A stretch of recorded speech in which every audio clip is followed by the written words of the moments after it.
Okay, we're gonna start with the very first video that I ever put on this channel. It was not the first video I put on YouTube, but because that was on another channel called Cabin 9. I did a bunch of things, but we're gonna this is the first video. So the story of this video was actually the second video that I wrote, but it was the first one I produced because the first one I wrote was Bohemian Gravity, and that was just like way too much to do as a as a standalone.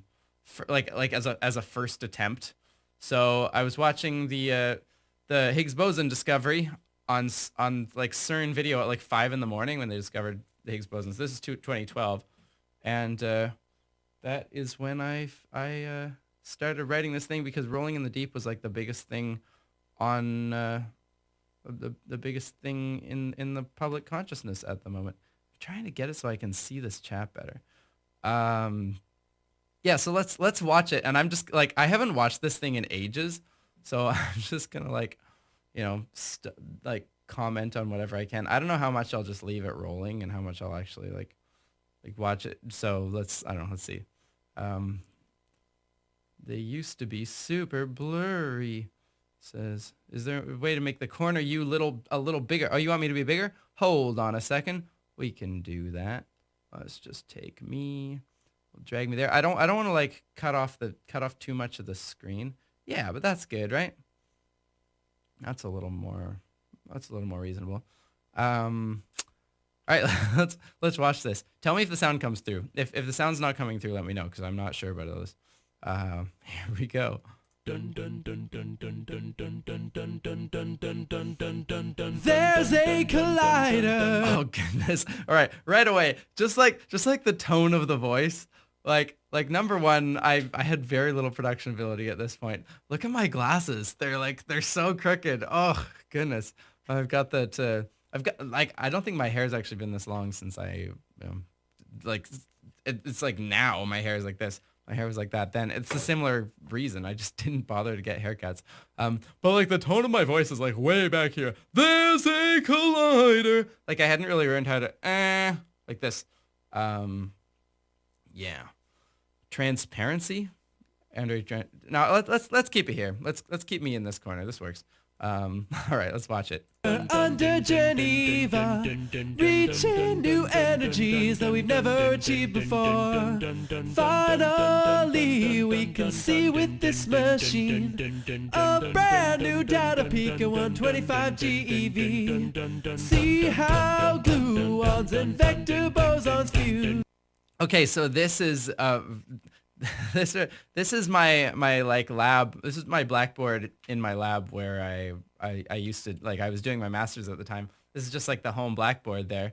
And these are hey, Andre David's in the chat. Or David, how do you pronounce your last name, Andre? Andre is a physicist currently working at CERN, and could probably tell us a lot more about these diagrams than I can. But here you've got so gluons and vector bosons fuse. I'm like trying to illustrate that here. So you've got like two gluons coming in. Usually in the Higgs in the particle accelerator at CERN, you've got protons hitting protons. A proton is like three quarks held together by just like a mess of gluonic field stuff. And so you got two of these like bags of strong force particles smashing together. And here's some of the things they can do. You can have a gluon hitting another gluon. They like exchange a top quark, but then they like there's like a top quark going here and here, I guess, and a muon. I don't even remember these diagrams now. Ann Smith says stop stopping. No, Ann Smith. This is the point of this, is to comment on things. Also, look at my eyes. I'm like, I don't know what this was, this angle or something. Like it's like I'm going like this. Let's continue. Gluons and gamma rays emerge from something new. Okay, so yeah, so you've got the gluons coming in. There's like a quark triangle here. You can also have W plus and W minus, but and then there's like these decay products that come out, and these are what you actually see in your detector. But so in the LHC, you'll see like a pair of muons or like a pair of photons or whatever. But for a very, very short time, there is something here. What could it be? What's that thing in the Higgs? There's a collider under Geneva, making one particle that we've never seen before. That falsetto. A complex scalar elusive boson. I was trying to like make a piano there on the right. I don't know if it really comes through. What is its purpose? It's got me thinking we could have had a bomb.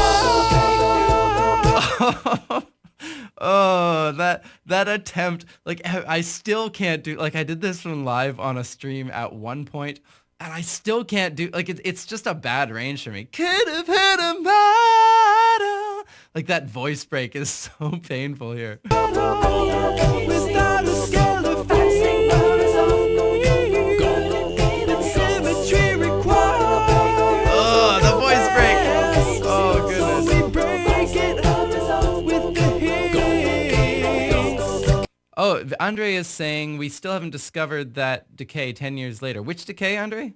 Is it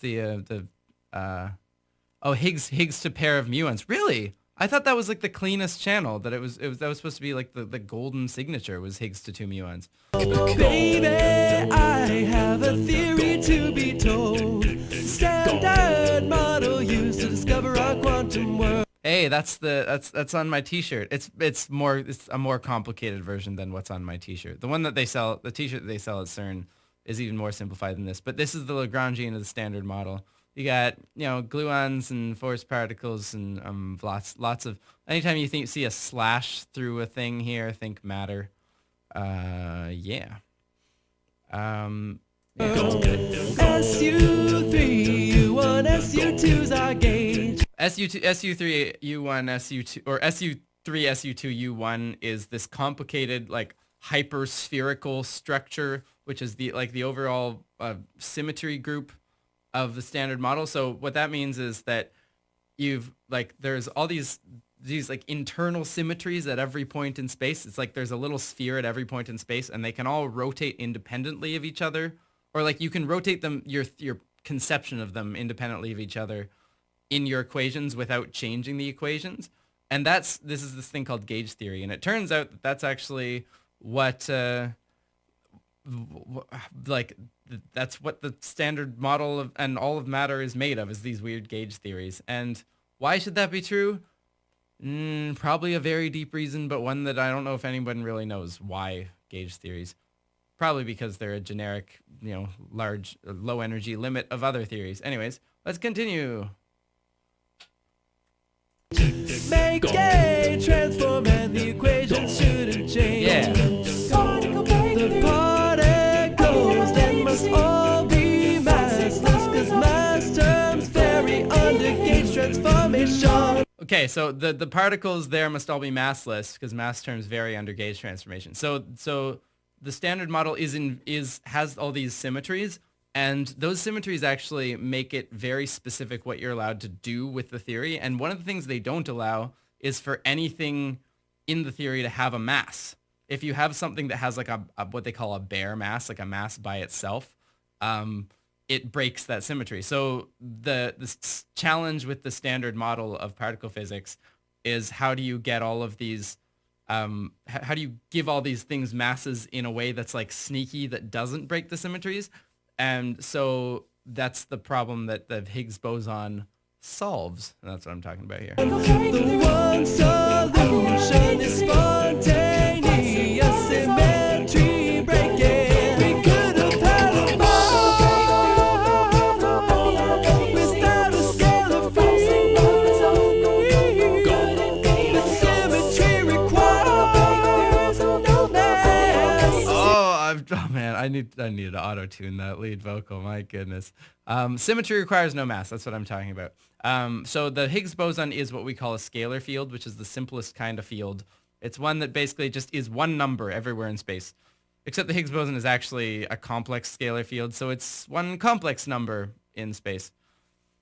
So we break it with the Higgs. Could have had a bomb. Look at that face over here. This started the trend of the anytime you see, this is the piano again, see white, black, white, black, white. The highest piano in all of these early videos just has ridiculous faces. And I'm not really faking that. Like, but I just want, like, so these faces are all, they're lip synced. Like, this isn't live sung. Because when you sing, if you want to get good quality sound, you got to be like right here next to a microphone. So like ever since this first video, like all of these things were like it was made first, and then all this stuff was lip synced, which looking at it, like I'm pretty impressed by. It's like pretty on point. But I also like to add realism, because I had tried doing some lip syncs where I didn't really worry about hitting the right notes, and I found that they just like look fake and off, like if you're not really into it. So I was like trying to sing these, but some of these notes, go, go, go, go, it's like, ugh. So that's this face. Without a scalar field, Going backwards for some reason, I don't know why. symmetry requires no mass, so we break it with I think one of the reasons why I look so sleepy in all of these is that like I hadn't figured out that you when bright lights are shining in your face, because you need bright lights, and I especially needed like a bright light right in my face here, because I was recording into like a little like laptop camera, and the light was the aperture is super small, so you need like intense light. So I had like a light right in my face, and to compensate, your eyes like naturally squint so that but it gives me this vibe like I'm falling asleep. Higgs field. Roll your vacuum to minimal potential. Okay, so this is the trick. Let's see if we can back this up a little bit. Yeah. Potential. Yeah. Okay. So here's how the Higgs accomplishes this magic trick, is that usually like a scalar field can have this potential where it's like at a certain value, like we'll call it 0, like it's at 0 value, right? Like but then it's like a spring. Like if the number associated with the field goes away from that, then there's an increase in energy. So it's like a spring. It wants to roll back to its own to its like minimum, and that's like the stable vacuum point. So that's how a trivial scalar field would work. But with the scalar field, you can have a complicated potential where actually its true vacuum is an unstable point. It's like at the top of a hill, and it'll like decay. So this is like vacuum decay. But if you have like this is what's called a Mexican hat potential here. So the idea is that the Higgs field, for some reason, and like no one knows why, it doesn't have a usual potential that's stable. It has an unstable potential where it can roll down into like a hat brim of possible values. And when it rolls down and it has like, so in its true vacuum, everything is massless and everything preserves this gauge symmetry. But once it rolls down, once you actually start it, you start the equations off and you actually give birth to the universe, because it's unstable, it'll spontaneously break the symmetry. It'll roll down into this bottom, and then the fact that it's interacting with a bunch of these other particles, it takes on this field value that acts as a mass for all of like the matter particles, and that's how you sneak in mass without actually breaking your symmetries on the scale of the equations. And then it has another method for giving masses to the W and Z bosons, and it's a little hard to explain, so I don't think I'm going to do that. Break your SU2 down to massless mode. Make some goldstone bosons. Of gauge bosons they go. I like this part musically. This is really cool. Oh, break it down. Look at that face. We could have had a model. We could have had a model. And then Tom, is this like a circular hat, or how many dimensions does it have? Yeah, it's circular because the Higgs is a complex valued field, so it can take on any value in a plane. So it's gonna be able to roll around kind of like a unit circle in the complex plane. And that rolling around becomes this massless Goldstone boson that the term that physicists use is that it gets eaten by the gauge fields, and that's what gives the gauge fields mass. But It's like to go through the details of that, I think is a little. I'm just gonna, We could've got a yeah, big ending. without a scalar field. Symmetry requires Oh man, ging ging ging ging ging ging ging. You hear that? That's me trying to do a ride cymbal. no mass, so we break it with the Higgs. Could've got a without a scalar field. Hey, it's a Mexican guy. What? Why? Anyway, this is because they call it a Mexican hat potential. So I was like, let's make a little Mexican dude. Let's move on. Symmetry requires no mass, so we break it. Yo, hola, yo soy el physics. What? Why? Why, Tim? Why you do this? Greetings, science nerds, Oh, music goodness. nerds, Are we gonna watch the outros? We should. Yeah, let's watch the outros. The early outros are so awkward. musical scientists, scientific musicians, and anyone else who's happened to stumble across this. Thank you for watching this video. If you enjoyed what you saw, feel free to hit the like button or share it on your Facebook or Twitter. Subscribe to get more videos like this in the future. If you'd like... This was when you could put like annotations and things. So I think there was probably an annotation there. Annotations have been gotten rid of by YouTube, and I should go back. I don't think I've ever actually put an end screen on this. I just used the annotations and.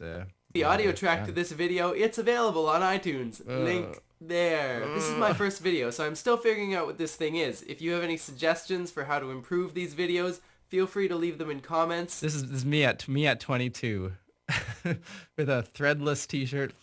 I had this I don't know what happened to this shirt or the one that I'm using when I'm writing on the blackboard. It's this big blue bear on top of a house, and I really like that shirt, and I have no idea what happened to it. If you'd like to ask a question about the science, about the music, about how long it took me to make this video, post Oh, cringe jokes, cringe jump cut jokes. it and I will answer you. If I get enough questions, maybe I'll do an answer video or something.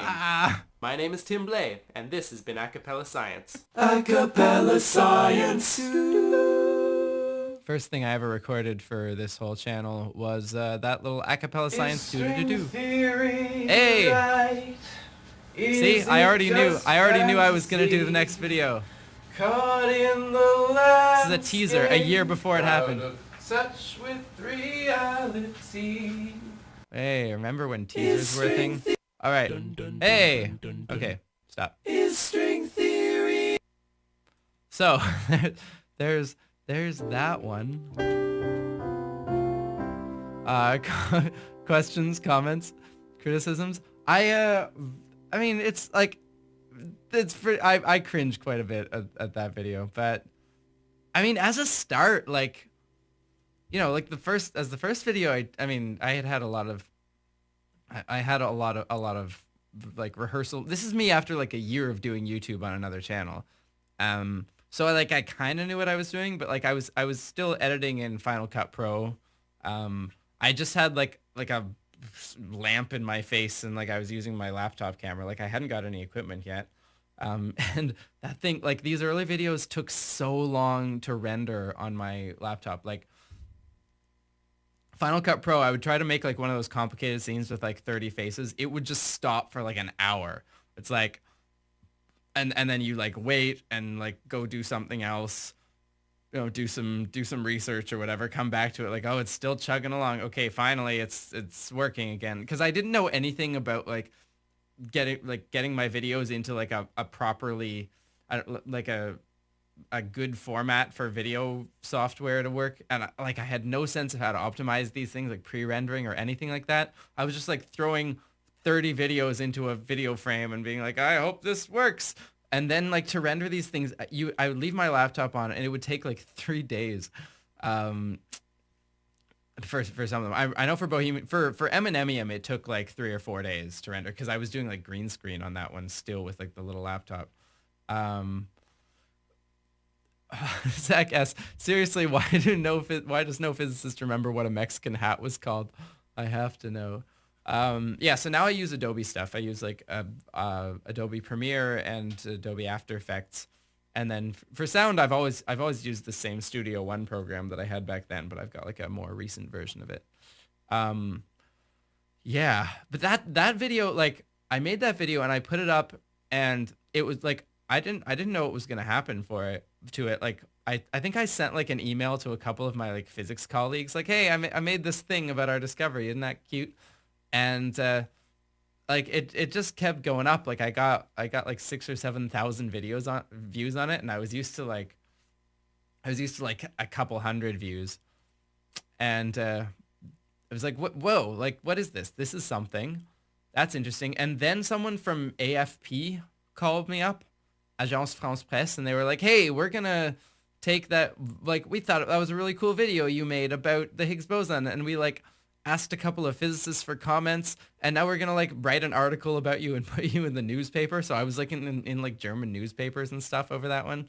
And if that was like my first, like I think like Tirzu was saying the other day, like I was pretty lucky that um I got an initial success, because it's like there's nothing that's better for your confidence than to make something that, like, especially if like you can see the flaws in it, but people are really like saying like, hey, this is great, this could really be something. That's incredible, you know? And it inspired me to then, like, after that, I spent the whole year working on my master's thesis, like getting it done.